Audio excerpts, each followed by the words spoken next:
Good morning, everyone. All right, we are going to do another video, and this is one I've been meaning to do for a long time. I really don't know. I kind of want to take this step by step. I really don't know how long this video is going to be till I kind of get into it, but I want to try and catch all the aspects of sanding.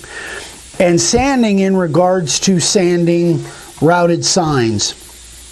There are a lot of, I'm sure there are millions of videos out there on different sanders and sanding, and I am not an expert by any means at sanding furniture or you know, really works of art or those kind of things. I am versed and have done quite a few routed signs, and I'm going to go through with you guys kind of the evolution of what we have learned over the years, over the decades, when it comes to carving signs. So again, I don't purport to be an expert at anything. I just know what works for me, and I'm going to share that with you.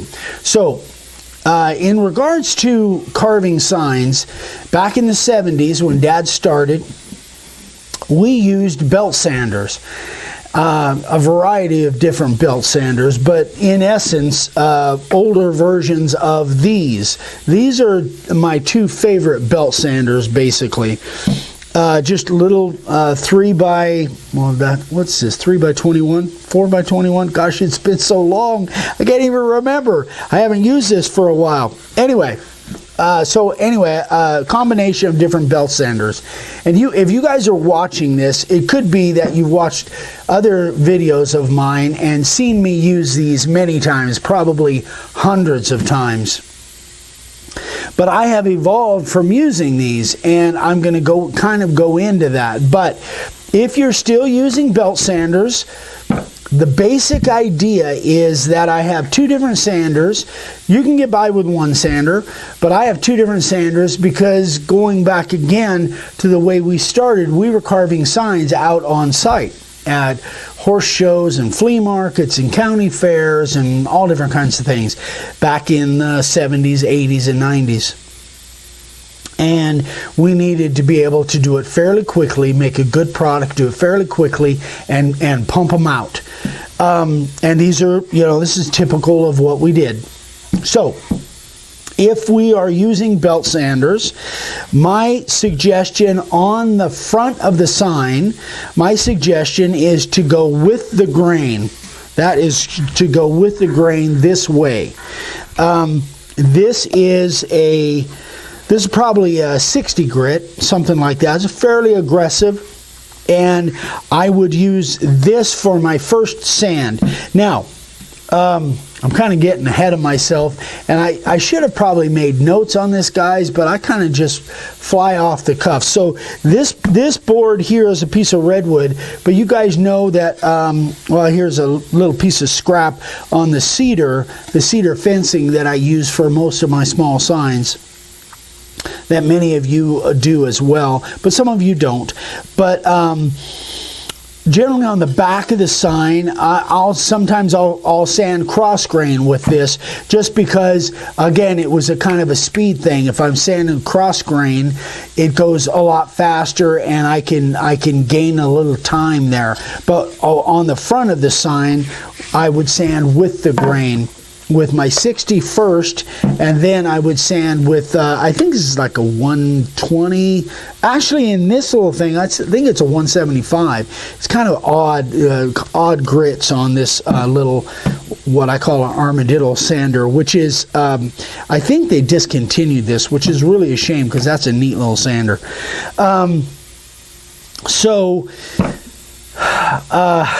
There's so much that I want to answer, and I want to go through, and I want to take it kind of step by step, so you guys know you can get a hold of me and I'll answer all of your questions. But so if you're using the belt sander, and you're doing a process like we do after your sign is carved, you've sprayed it black or some other color spray, and you're needing to get that color off of there. If you're using belt sanders, I would use this one first. Take off probably 80 to 90% of the black. I use black mostly with this, and then I would go back with the finer grit. Again, this is 175, and I would take the finish sand down with this. Now, the one thing about the belt sanders is that you have to be careful that you keep them fairly flat. You can't put a lot of pressure on them. You got to keep them fairly flat, because if you don't and they tip into that groove, again, if you're sanding a flat surface, there's really nothing to worry about. But if you're sanding a sign and you let this thing go cockeyed on you a little bit, you can sand off the edge of those letters, and that won't be good. So and it takes a while to get a hand with a belt sander. I've said for years and years and years, I think it takes a little bit more time to learn how to use these, to get proficient with these, as it does with a router. With a router, if you have the right bits, the right wood, and the right and all your setup is good, you know, within a few signs, you can actually make a decent sign. Most people can. But the belt sander, it will take off a lot of wood in a hurry, and that's where you need to develop a light touch with the belt sander. So, you know, I can actually, I'll just sand a little bit here with the belt sander. I don't really have anything sprayed. Well, actually, I could sand that off. I'm winging it, guys.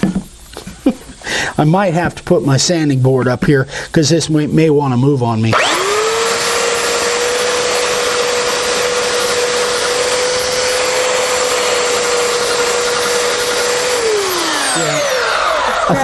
I thought it might want to slide on me, but that's all right. Hang on, guys. Oh, there it is. So this is just a sanding board that I built. I don't use it. I don't use it much anymore. But when I'm needing to kind of keep my sign in place, I will.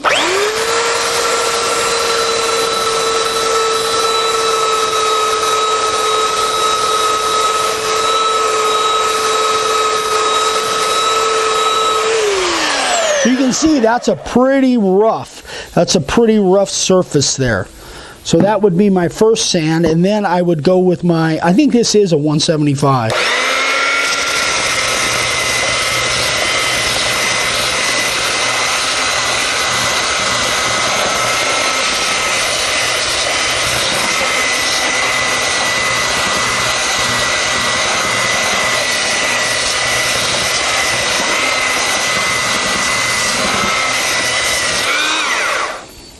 Now, you'll notice this piece of cedar, and many of the cedar fencing, many of them have a cup to them.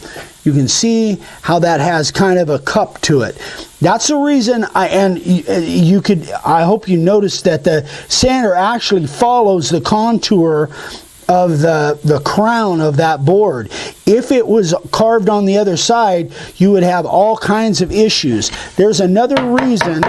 That's another reason why you always want to use this as the surface of your sign if you have a board that has a cup to it. You always want to use the crown in the center. If it was here, your sander would be hitting there, it would be hitting there, let alone even your router would be doing exactly the same thing. But I thought I'd kind of go over that. But anyway, that is basically how I would go about sanding that when it comes to using the belt sanders. Again, this is I think this is a 60 grit, I think this is a 175, but basically you want an aggressive sand first. You want an aggressive sand first, get almost all the ink or the black off, the color, and then go with your finished sand.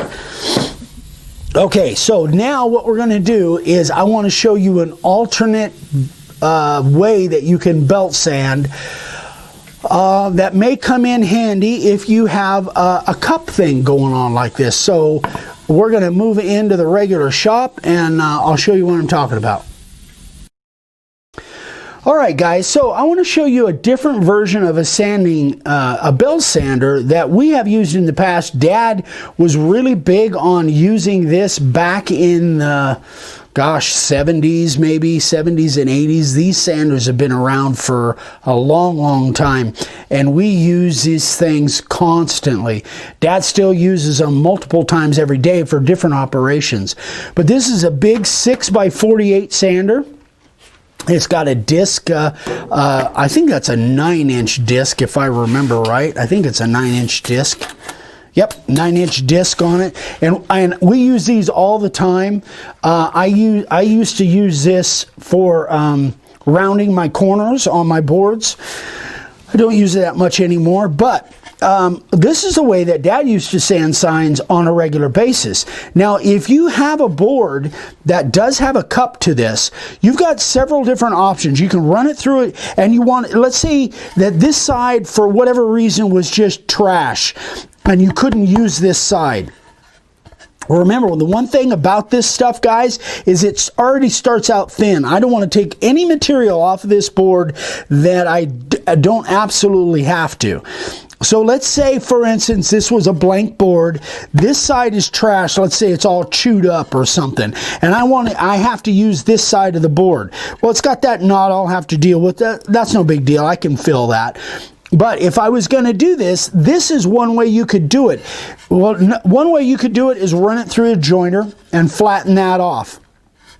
And you could absolutely do that. You could run it through a planer and flatten it off. But what happens with a planer is going to flatten that board out. It's going to take material off, and then that cup is going to come right back after it runs through the planer. It might not. But anyway, so here's another way you can do it. You can actually use this sander. Let me see if I can get this to work.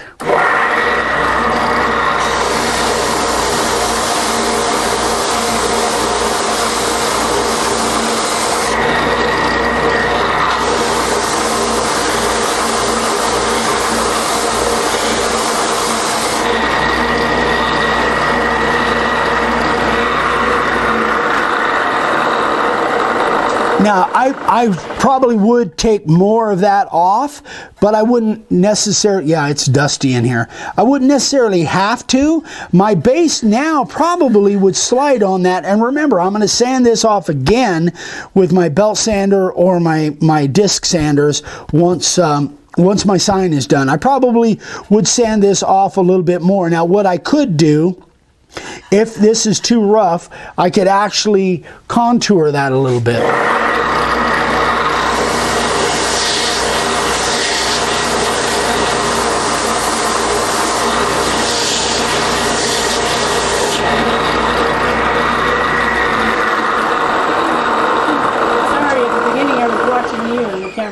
Directly on you, but I got it. Okay.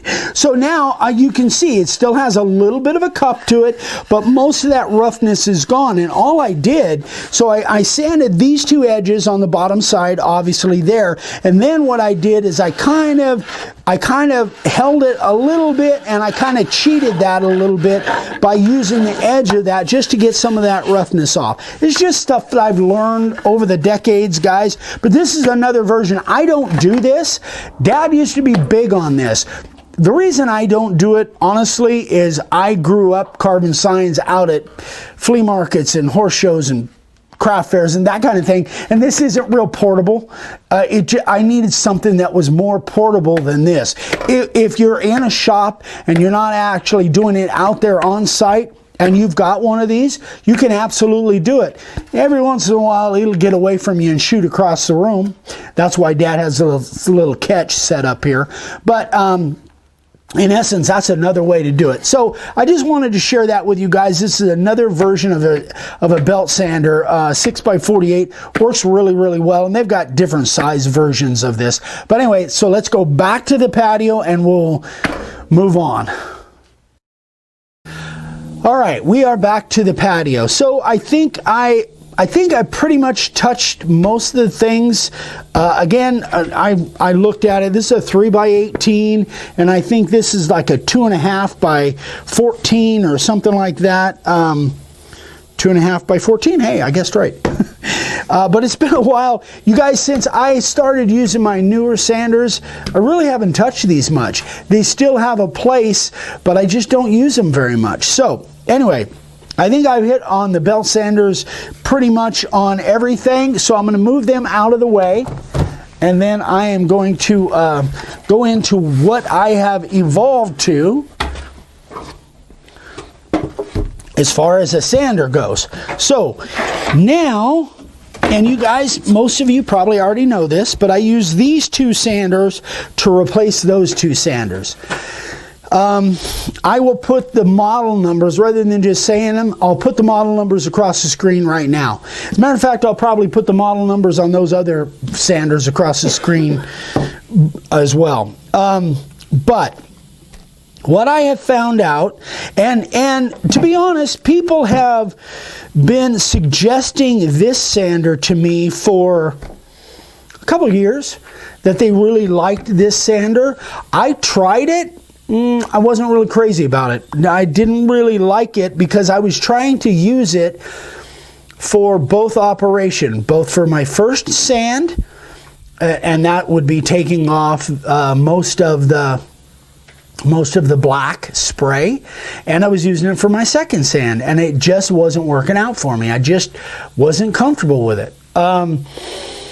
Then I saw this. This was one that I kind of discovered on my own. I don't think anybody suggested this to me. I saw this down at Lowe's, or maybe it was Home Depot. I can't even remember now.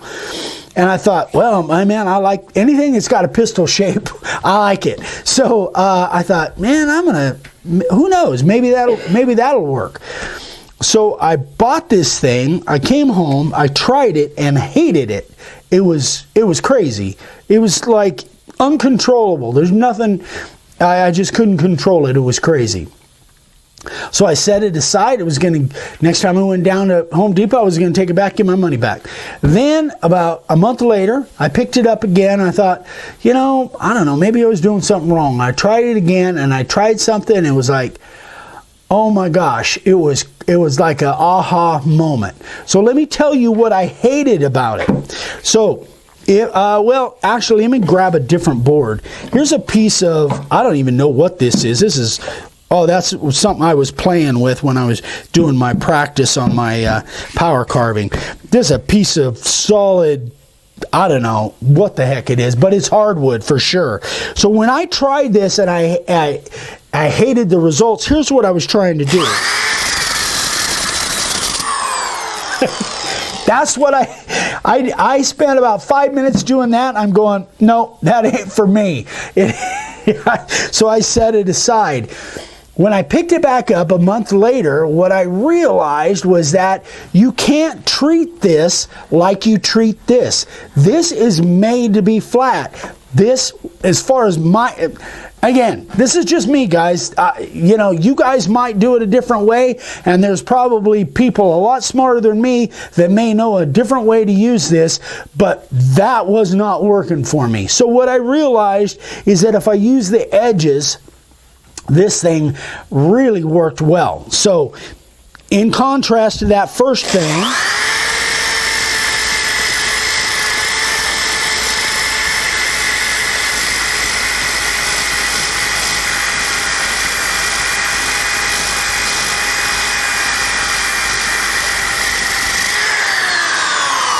so what I do is I'm not laying this thing flat. I'm using the edge, and I can either use this edge here, I can use this edge, or anything in between, depending on where I'm at. And I just kind of rotate it. Now I know these in fact, the people from Klingspor, and those are the discs that I'm using as Klingspor, have told me these aren't made really to use the edges. They're more made to use flat, like this. Well, that's just not the way I use. That's not the way I use these discs or any disc on this sander. I use the edge. Now, this is a 60 grit. This is a 120 grit. So. And the funny thing is, there's a gentleman that just stopped by a little while ago. He had to get a couple things, and we were talking about these sanders. He says, And I told him sometimes I use a 60, sometimes I use a 80. He says, well, when do you use each? Well, if I'm sanding something like this, and I'm just trying to get this off of there, and it's too big and I can't run through the planer, I will use a 60 grit, and I probably could use even a 40 grit, but 60 does. This thing does such an amazing job, and Vicky fell in love with this thing too for what she does. And any of you out there that have used this, I'm preaching to the choir, I know I am, when it comes to doing this, because it is it was a game changer for me from a sanding standpoint. But anyway, and you know what? DeWalt is not one of my sponsors. I wish they were, because I think I've sold a few of these sanders for them. But I don't know. Maybe there's a better sander out there, but I've never used one that's better for what I do. But anyway, how did I get off on that tangent? I don't know. 60 grit. Yeah, I'm using 60 grit because I'm trying to take this down. Now, 60 grit on something like this would be probably more aggressive than I would need to do. I would use an 80 grit because this is so soft. So I would use the 60 grit for only two reasons. Number one, because I know I'm going back and forth, babe. I'm sorry. I use 60 grit for two reasons. Two ways I would use a 60. Number one is if it's hard. If it's a hard board, like maybe it's cherry or oak or curly maple, or if it's a hardwood. If it's one of my standards like pine, cedar, redwood, one of those, generally 80 grit's going to be enough. I won't use a 60 grit on that. I just don't need to. Unless it's rough and I just need to get the roughness off of it, but not to remove the black and all that. So then the 80 grit is where I would use, so then the second reason that I would use a 60 is if I'm using a piece of pine and I have sanding sealer on it, and the sanding sealer is on there, and that stuff tends to kind of gum up. And so if it tends to gum up, anything that tends to gum up, and maybe if you have a tendency of overspraying your black, that's where you might want to use a 60, because it won't load up as much. It won't load up as fast. Generally speaking, I will use an 80 grit when it comes to pine, but if I've got a lot of sanding sealer on there, I might hit it first with a 60 to just try and get it down to bare wood. Then I'll drop to the 80 and take the rest of it off with the 80, then go back with my finish sand with my 120. So that's the reason 60 or 80. Generally, if it's hard or if I got some stuff I got to get off of there, I'll use a 60. But if it's a soft wood, most of the time I'm using an 80 grit. All right. What else? So this is my first sand. This is 60. But I think I'll put an 80 on there. Oh, by the way, Cling Spore. Yeah, I've got a pretty good 80 here. You know what? And another thing, guys, these are 5-hole, and our sander is what, an 8-hole or 9-hole. You know what? We don't really do dust collection much out here. We blow the porch off, so it doesn't much matter to me. But if that does matter to you, be sure and buy the right discs that match up with your holes in your sander. For me, not that big a deal. Anyway, I think this will hold on. So this is a 60. So if I'm going to take, let's say this is a sign I had just done and I'd sprayed it and it's all black down in there, and I want to get this black off. I'm not sure. I might have to put my sanding board back up here.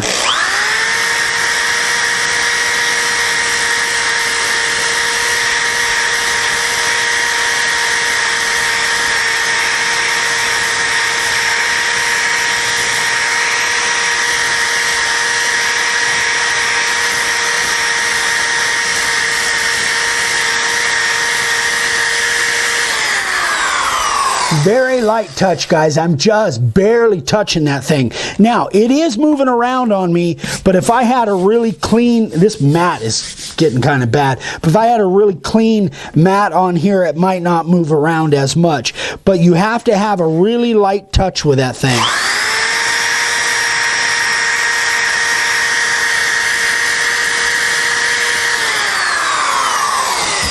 And that's is probably as far as I would go with that.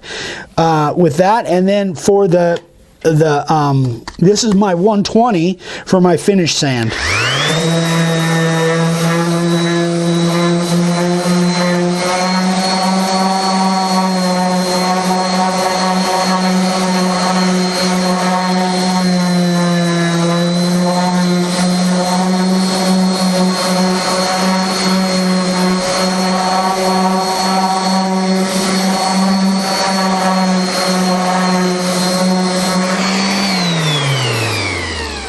And that's pretty much it. Now, I can tell you that, you know, most of you probably already know, but you may be watching me for the first time, so I don't know that.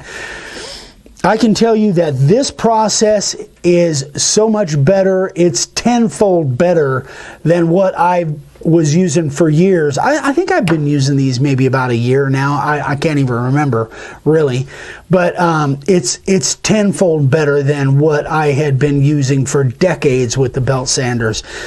But you know, you have to decide for yourself. But you know, these things work so well. Now, that being said, is this fine furniture? If you look at this from across the room, you're probably going to see some dips and, you know, things here and there. And the more you do it, the better, the lighter touch you'll get with it, the better your surface will be. But even if you get dips with this thing, this tends to kind of even them out because this does sit flat. So that kind of takes care of that for you. At least that's the way I treat it. So, gosh, I know that there's probably a bunch of stuff I am missing here. Let me do another little piece here. This is just a piece of walnut. Now this has got a little bit of a cup to it. This is really rough, so I am going to take off my 80. Oh, and the PS36. This is what we use. You can't see it. PS36 is the type of cling spore disc that I like. In fact, there's another one that I'm going to be doing a test on. But anyway, let me center that a little bit better. That should be better.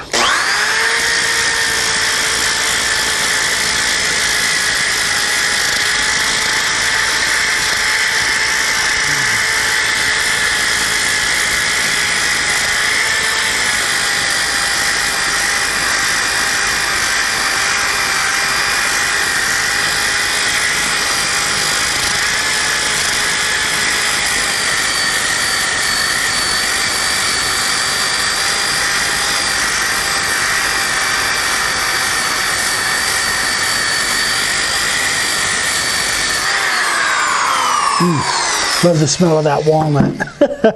Anyway, that does a really, really nice job, guys, and I'm telling you, it does such a great job. And again, I would probably go down further, but I just wanted to give you guys a sense of how to use that thing. And you know, again, I'm using the edges. Oh, by the way, I knew something would come to me. If you guys are not using one of these, you are missing big time. This is a sanding belt cleaner. Comes in a big, long, square.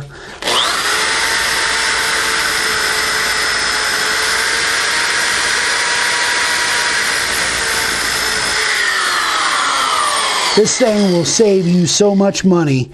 If you're using sanding belts, you have to use one of these. You can get them at Harbor Freight. You can get them just about anywhere. We have them in our Amazon store. We got all this stuff in our Amazon store, I think. But Yeah, this thing, and I was using this, not just on here.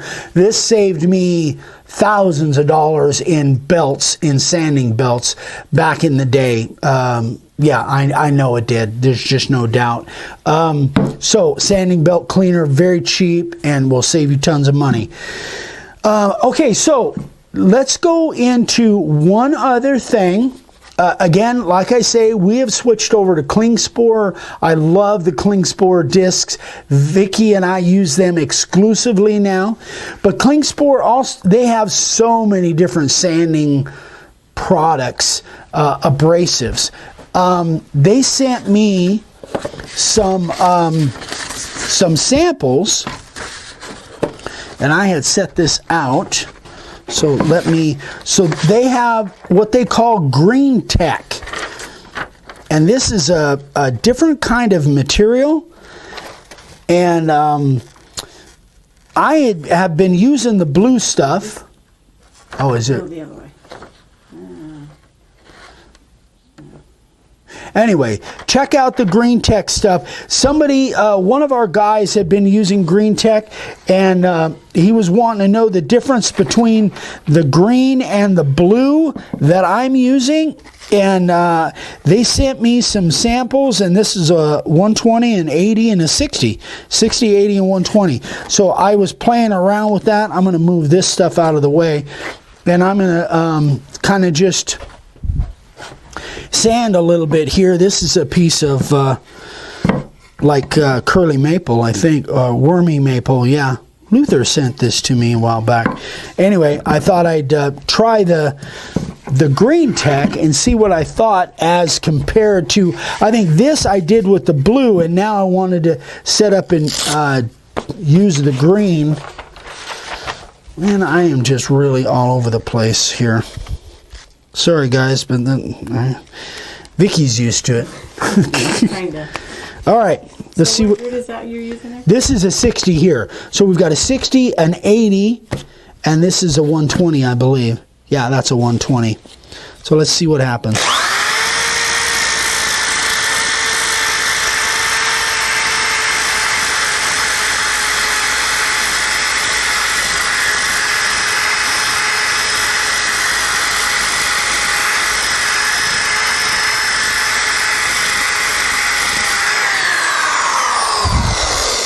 That works really well.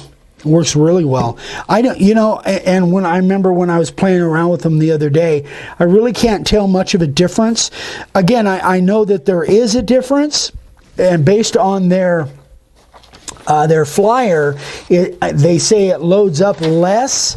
I haven't found that to be the case for what I'm doing, but again, there's so many different. They have so many different products that it's. Sand more? Huh? Yeah, I am. I'm actually going to take off the 60 and I'm going to throw the 80 on there.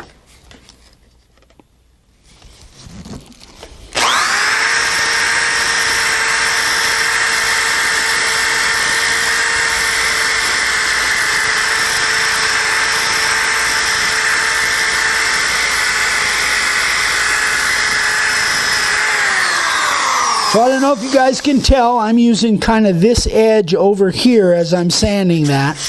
I would, again, use probably the arc from here to here, depending on where I'm at. And you don't want to, you don't want to go too much of an angle, but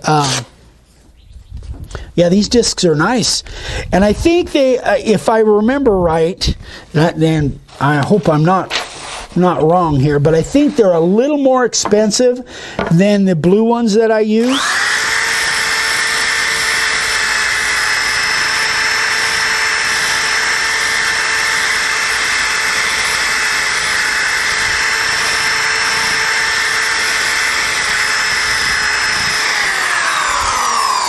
Now that actually, the 120 I should have probably put in here, but yeah, I mean, I like the green tech. I don't have any problem with them at all. I don't know.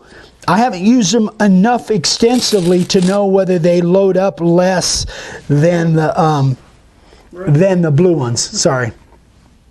I can never tell where you're at. So yeah, the Green Tech worked great. Again, you might want to check and see what the price point is for the green as compared to the blue. But we bought several boxes of the blue, and we're super happy with them. So I think the Green Tech is a great product as well. It might be different for the kind of wood that you're sanding, or materials. If you're sanding resin, I don't know, maybe these would have less buildup and load up than the blue ones would be if you're sanding resin. I don't know. So but anyway, thank you Klingspor for sending us some samples to try, and I will keep kind of playing around with these, and if I learn something more, I'll let you guys know. Am I forgetting something? This is kind of my area, I guess, rather than yours.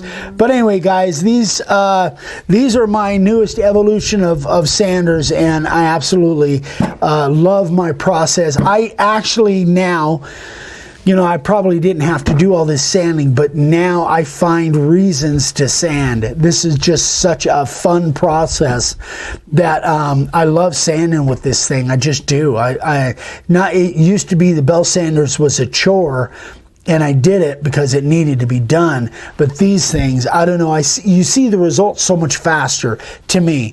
And I just love the control, and I can pinpoint. If I've got one little spot I need to sand, I can get right to it. And I'm not sanding this big area. Anyway, they're amazing. So I think that's about it, guys. I've been babbling on long enough. If you guys have questions, please email me, eric@makeawoodsign.com. If you need any supplies, makeawoodsign.com is where the router bits and layout letters and all that stuff. This stuff probably will all be in our Amazon store. I know the sanders are. The Klingspor, yeah, I think Klingspor, you have to go directly to them. And unfortunately, they, even though we use their products, they're not a sponsor of ours. We don't have a discount code for Klingspor. Several people have asked that. We do for Total Boat and for Starbond. But anyway, so maybe at some point in time we might, but as of right now we don't. So that is it, boys and girls. Thanks so much for watching, and don't forget, we're on Facebook just about every day. We're on YouTube all the time. So email me if you have questions. We love you, and we'll see you on the next one. Bye.